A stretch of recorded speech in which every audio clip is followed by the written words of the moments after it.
Hey, I'm Ted Grain. I work with Local Initiative Support Corporation, and we're excited to be one of the stakeholder groups in the Indy Food Council. We've been helping this organization and this really initiative get going for the last year or so. So we're just going to talk a little bit about what the Indy Food Council is and really talk about the food system in Indianapolis. But I wanted to start us off before we start the presentation. How many of you have any food production or fruit production going on in your yard today? You got it? What do you have in your yard growing? Oh, me? Peppers and like cucumber. Cucumbers, peppers, okay. Anybody else?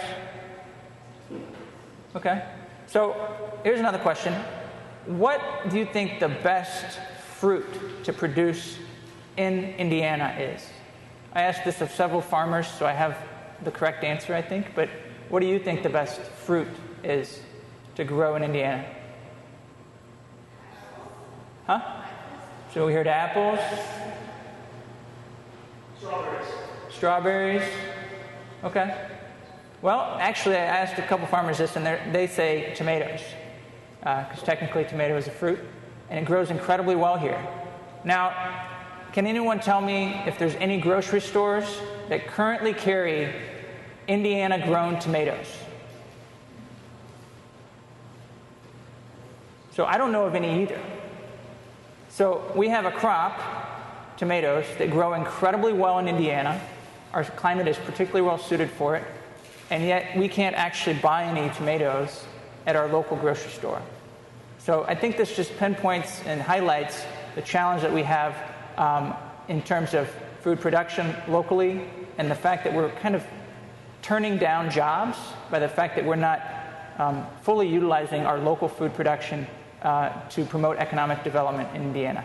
So with that said, Indy Food Council. So why an Indy Food Council? If you look, we have a serious overweight and obesity problem in Indiana, and particularly Marion County. 40% of our children are overweight or obese.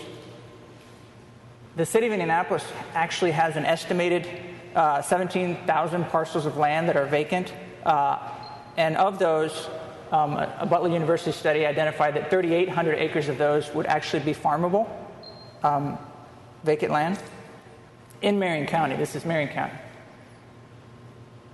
This next statistic is staggering for me. Hoosiers spend $16 billion per year buying food, but $14.5 billion of that is sourced outside the state.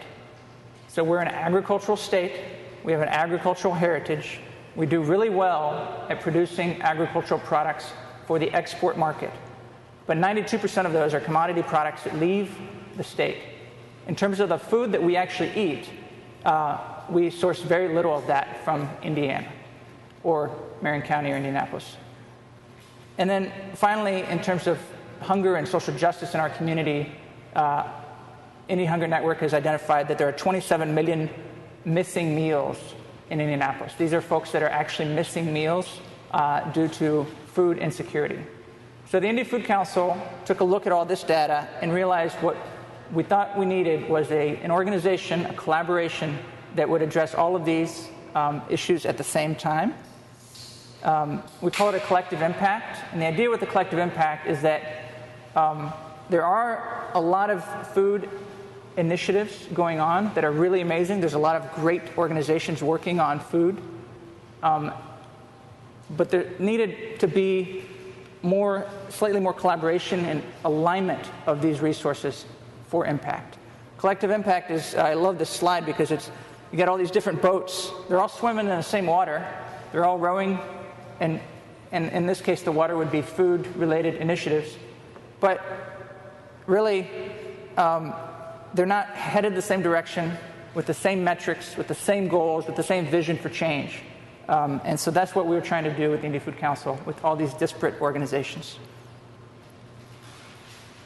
So the Indy Food Council connects food system stakeholders, catalyzes ideas, and advances initiatives to grow a sustainable food system that improves the health and quality of life for all.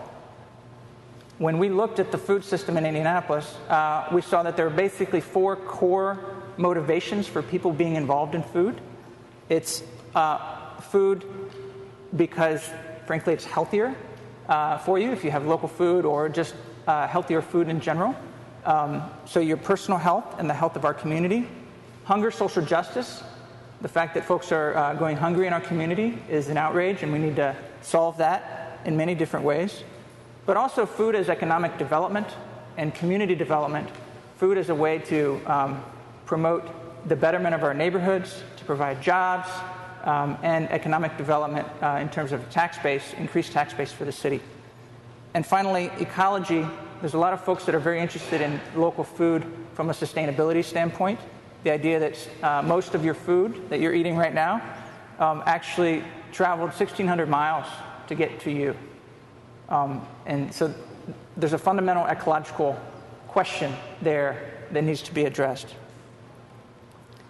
So these are our current board members. Just wanted you to know who's involved. We have a coalition of folks that is really representative of all these 4 different areas that I just talked about. And they're very engaged. And it's been a great process. What we've done so far is we've had a lot of different data gathering exercises so that we can truly form goals that are going to be systemic change for the food system, but also that are representative of the different stakeholders. So we've had 19 different organizations on the Food Council, an organizing event, 4 different thematic sessions, 8 different neighborhood meetings that happened actually in the communities and in the neighborhoods that we work in, and hundreds of stakeholders engaged throughout this process. And through that, we've launched 3 different pilot initiatives: the Indy Food Fund, the Indy Food Fellows, and FreshBucks. And we're going to talk about each one of those. I just want to stop for just 1 second and say I work for Local Initiative Support Corporation, which is a community development organization, a national community development organization.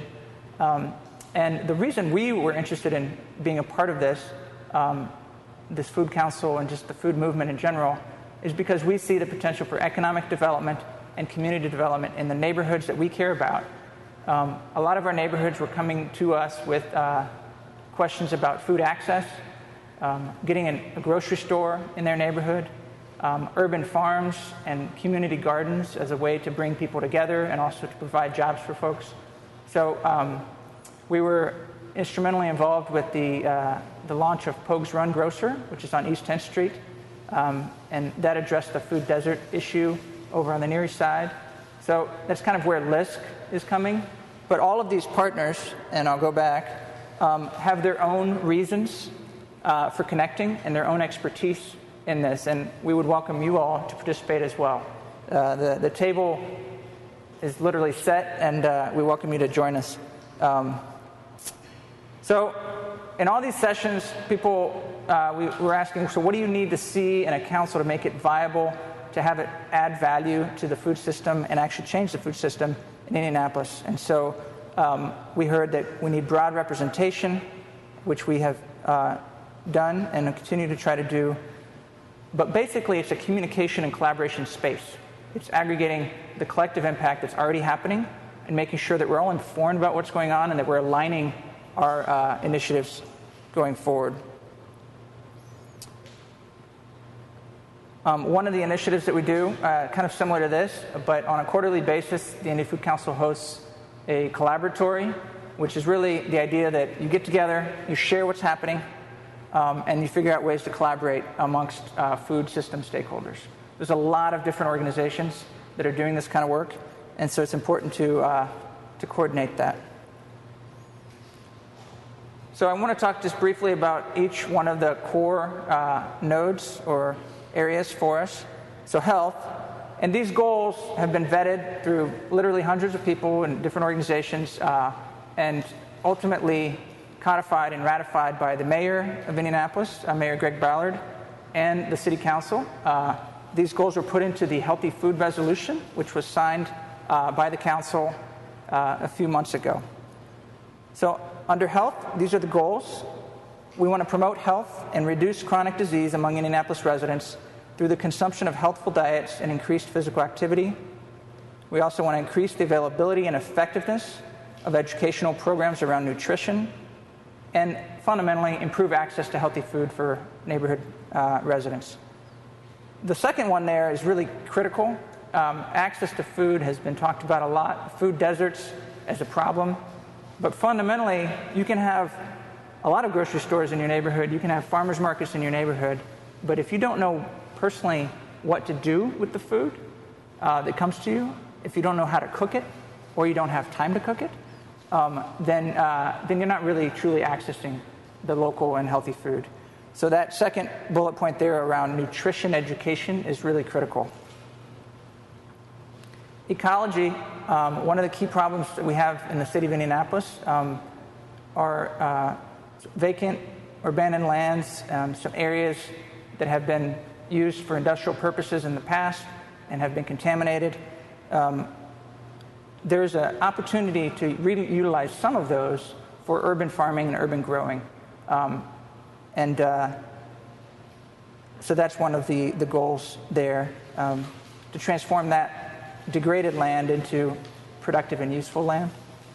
And then minimize food waste through connecting to composting operations, as well as just generally maximizing energy efficiency in food production and distribution. Around the economy, and this is closer to my heart, fundamentally we need to increase the amount of food grown locally, not just in Indianapolis or Marion County, but in the region. When we talk about the food system, we're really not talking about something that can really stop at the borders of Marion County. It's a little bit larger than that. But making sure that we are creating and serving the demand for local food. An incredible statistic that I find staggering is New Market Advisors is a firm that assesses the local market demand for different products, and they assessed the fresh fruits and vegetables market of Indianapolis. And they, according to them, they came up with that there is a $300 million unmet fresh fruits and vegetable demand in Marion County. So the question is, why isn't the market just filling that demand?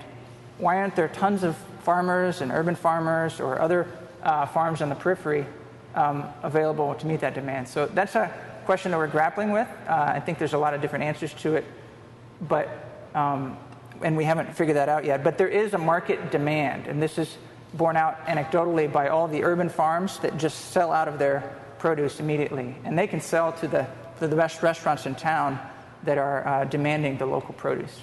So we could use more farmers. And finally, around economy, the other 2 points are we're interested in creating just jobs through food projects that are not just limited to urban farming. Food business incubators, there's several that are starting right now in Indianapolis that are very exciting, spurring and motivating those. Grocery stores, farm-to-restaurant projects that capture a different market. And then in terms of neighborhoods, there's something special about creating a sense of place and placemaking through urban farming or community gardens. A lot of our neighborhoods could use some productive uses of the land. This isn't for every neighborhood, but when it's done right, it can really provide really awesome space for neighborhoods to gather, and it's just another amenity for those neighborhoods. Social justice, the goals around that is to fully utilize all the national programs that are available for nutrition and emergency food programs. We actually don't, we do a pretty good job of that, but we could always get better at that. And then ensure that anyone who is hungry can access nutritious food. So what we've done so far is we've had 2 rounds of the Indy Food Fund. This is a small granting process that grants from $0 to $10,000 to catalytic food projects. We granted 9 the first year and 12 last year. And these went to really amazing organizations that are thinking outside the box. Think of the Food Fund as a venture capital fund for social enterprise innovation in the food world. So when they applied, they were asked to think through how their project relates to all 4 of the nodes, so hunger, social justice, ecology, community and economic development, and health. And then the project had to relate to that. So, for example, a project that I thought was really impactful, Meals on Wheels, which is a nonprofit that delivers meals to seniors in our community. They were sourcing their food for their meals, so some of their frozen meals, from Ohio. And so what they asked the Indy Food Fund to do was provide a small amount of money to develop a food product here locally, where they could develop that product here, source it from a local source of food, and then create that product and distribute it here locally. So that's kind of an example of how the Indy Food Fund can work. Other examples include investing in Fall Creek Gardens, which is a urban growers resource center located in the Mapleton Fall Creek area, but really for the whole city. And that's been amazing right there on 30th and Central. That project has had a huge impact in terms of not only that physical location, but other folks learning how to garden through that organization. So as a direct result, we can quantify that we've had 900 kids educated about healthy foods. This was primarily through the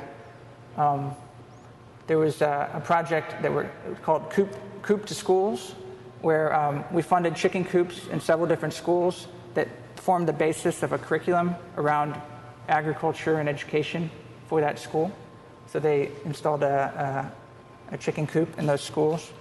3,500 pounds of fresh produce harvested. 10 transitional jobs created.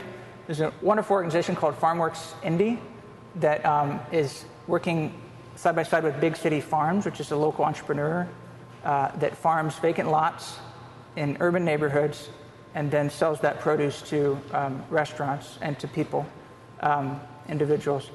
So they created a program to have 4 high school students from Arsenal Tech High School to be a part of their summer program. So it's creating jobs, teaching them how to farm, but also providing food for the community around them.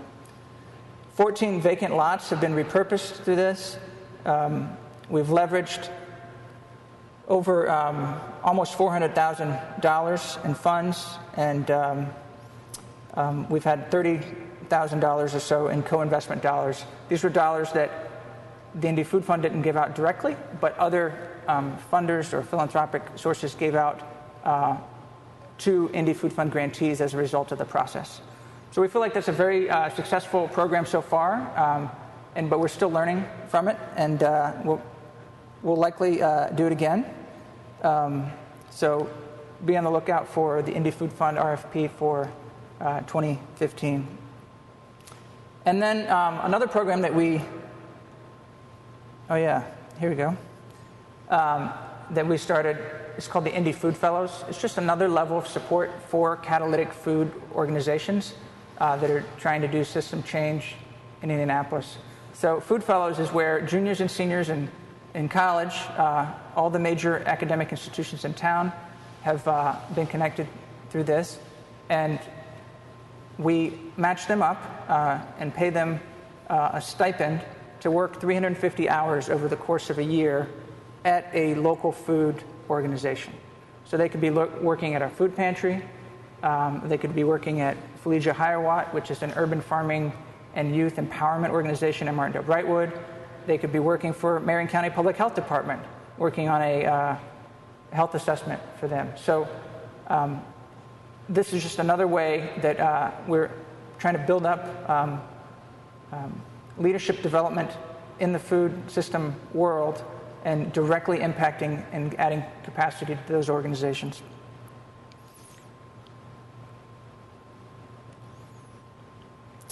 And FreshBucks is an initiative that emerged out of collaboration with the Indy Food Council. And this is an initiative where SNAP dollars are then matched up with additional funding that was achieved from the federal level from USDA. And at these farmers markets here, the Benford Farmers Market, Broad Ripple Farmers Market, Crooked Creek, Growing Places Indy Indy Winners Farmers Market and the downtown City Market Farmers Market, all of those accept SNAP, and they also accept Fresh Bucks, which basically doubles. So you can walk in there if you qualify and have access to fresh fruits and vegetables from a farmer's market. So these are some of the folks that have been involved. Really great collaboration with a lot of different initiatives and organizations in town. And so the key question is, so how do you become involved? You can become involved as an individual. There are the collaboratories that you'd be welcome to come to. There's a Food Council board, which I showed you the members earlier, and that board rotates on a regular basis so that we have different leaders talking about this. The next collaboratory or working group meeting would be November 13th at 5:30 to 8 p.m. at the platform, which is located at 202 East Market Street in downtown. And fundamentally, we want the Indy Food Council to be a communication hub. So if you know of things going on that need to be promoted, I think that's an opportunity to use the Indy Food Council system and framework to promote the different things that are happening. So again, my name is Ted, and I'm happy to take any questions. And if folks have other follow-up questions, feel free to contact me. Thanks. Okay, so we have a couple questions over here. Can you talk a little bit about the systems change approach that the Food Council is taking, and what might be some levers in a system that you all have identified as, we're going to work on this, we're going to work on that? So currently what's happening with the Indy Food Council, we're going through a strategic business plan right now too. So within each one of those core nodes, there are initiatives that have popped up that are really interesting and potentially impactful and low-hanging fruit for each one of those nodes. But the key is who has capacity to do them and who can lead, and as a collective impact organization. So the Indy Food Council is the collaboration space, is the intermediary support for food organizations, but the leadership for those initiatives has to come from member organizations. So for example, one of the things that's been talked about is institutional procurement, a campaign around institutional food purchasing requirements or incentives. The idea that there are various institutions in town that are very friendly to food system change and to the local food movement, and that they would help lead an effort to or a campaign to incentivize other institutions to do the same. So that's an example, but we're not there yet in terms of saying that's something that we're working on. That's just an idea of something that has popped up. Another effort that's going on in terms of health and nutrition is nutritional counseling happens in Indianapolis. There are nutrition counselors that work at Purdue Extension. Eskenazi Health also has many. But it feels like there's still a gap in terms of that work. It feels like there are still folks that might actually have access to food but don't know what to do with it. And that might be anyone. I mean, there's a lot of folks that just really have never really, if you had 2 pounds of tomatoes and we're going to try to save them for the winter, would you know how to can them? Or would you know how to create some marinara sauce out of them just from scratch? A lot of folks have trouble with that kind of stuff. So what's happening with that group is they're right now going through a process of mapping out the nutrition counseling in Indianapolis, figuring out exactly what's happening, who's doing what are the different organizations, and seeing if there's a gap and how to address it. So under each one of those, there's one thing that, so under each one there's initiatives. Any other questions? So I live over in the Kessel area, and we just got a brand new Walmart marketplace. And I'm not sure if we're technically in a food desert necessarily, but there definitely isn't a grocery store nearby. And I was surprised by how many people were mad about a grocery store popping up in the neighborhood. And I think some of that might stem from the kind of stigma that Walmart is this big bad corporation running out the little guy. But what's the Food Council's stance on something like Walmart, which is a big company, coming in and opening up a grocery store in an area that's been underserved? Would you guys? Well, so first of all, a lot of different urban neighborhoods in a distressed context in Indianapolis really want a grocery store. I mean, they're really desperate for a grocery store. And the business model for grocery stores doesn't really support some of the areas that the neighborhood want the grocery stores. So in that case, so the Indy Food Council doesn't have a position on which type of grocery store or what type of food access. I think fundamentally it's about providing access so that neighborhoods become viable, thriving places to live. And we think, particularly LISC thinks, that that having a local food option or at least a grocery store nearby is pretty key to your enjoyment of your neighborhood. And having walkable districts that you have access to a variety of different services within a walking distance is a really great thing for the city of Indianapolis to promote. So in terms of that grocery store, I'm familiar with it. It's actually close to my house. I think if it's serving a need, I think it's fine. But any other questions?